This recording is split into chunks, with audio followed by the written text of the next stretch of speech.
Captain Forest here, and in today's video I'm going to be power scaling Starfire from DC Comics. Now if you guys are new to my channel, please leave a like, comment down below, and of course subscribe for further content. Also huge shout out to HQ Squad, massive shouts to the team. They've been a huge help in my research and also just helping on the channel, so massive shout outs to the team. So anyway, I'm going to go ahead and talk about Starfire. She actually has some pretty good feats over the years in the DC Comics.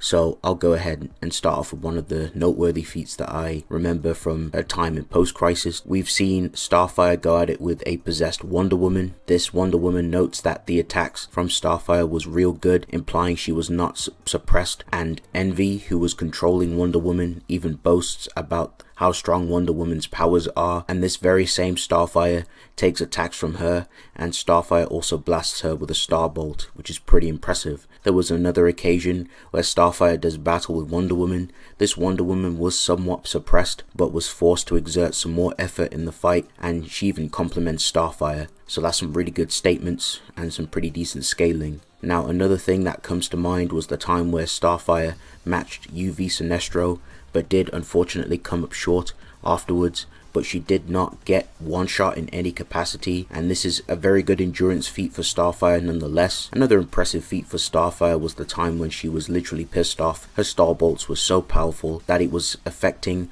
Jessica's Green Lantern constructs, drastically draining her ring's battery percentage, and Jessica even notes she could not hold the barrier up for much longer. Starfire is also shown to damage Brainiac 8 in combat. This very same Brainiac 8 was able to take an attack from Jade's green constructs, and she also took like a punch from Jade, and then afterwards Brainiac 8 demonstrates she's able to damage Jade. This very same Jade was able to create a barrier which the energies were that of the New Genesis and Apocalypse, which is a very impressive feat. So that's easily creation level scaling right there. Some really good scaling. Now in Justice League Odyssey, there was some really interesting statements and some additional things she obtained during the run. So Starfire was worshipped by some aliens that would pray to a statue of her. She then obtains the relic that contains a language which triggered the reaction, which increased Starfire's power.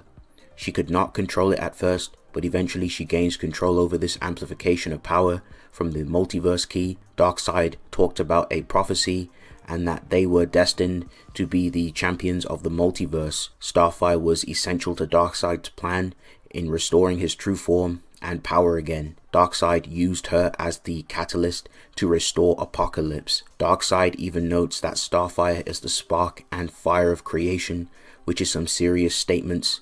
And Starfire even becomes a new god, which is very impressive and would mean like this specific version of Starfire is by default like easily like mid creation level. Already right off the bat we've seen some really good moments for Starfire, some impressive scaling and just some impressive statements to back it up as well. So I'm going to go ahead and move on from AP. That's pretty much it for AP. I'm going to go ahead and talk about her speed and other abilities.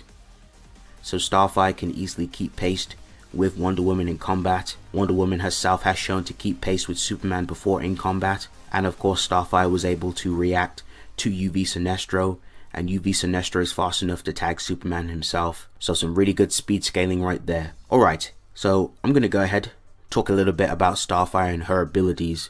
So Starfire's main go-to in combat is her Starbolts. She can shoot them with pinpoint accuracy. Her Starbolts can atomize you on an atomic level, and her Starbolts can also affect you spiritually.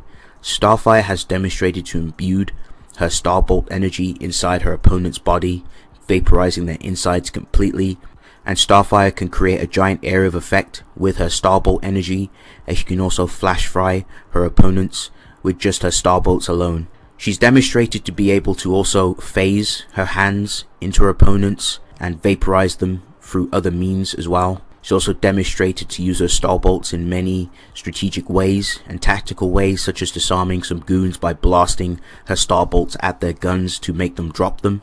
She's also demonstrated some really good accuracy feats as mentioned, like she's able to blast her Starbolts from far away and target a boat from literally from a long distance, which is so impressive. Now moving on, Starfire has super strength and stamina. She can fly, and she also has nigh indestructible skin pretty much. Starfire can also draw upon and absorb energy from the sun and any other energy source. And Starfire can also use telekinesis, and she can also seal you inside a telekinetic ball of energy. Okay, so that's going to round up Starfire altogether.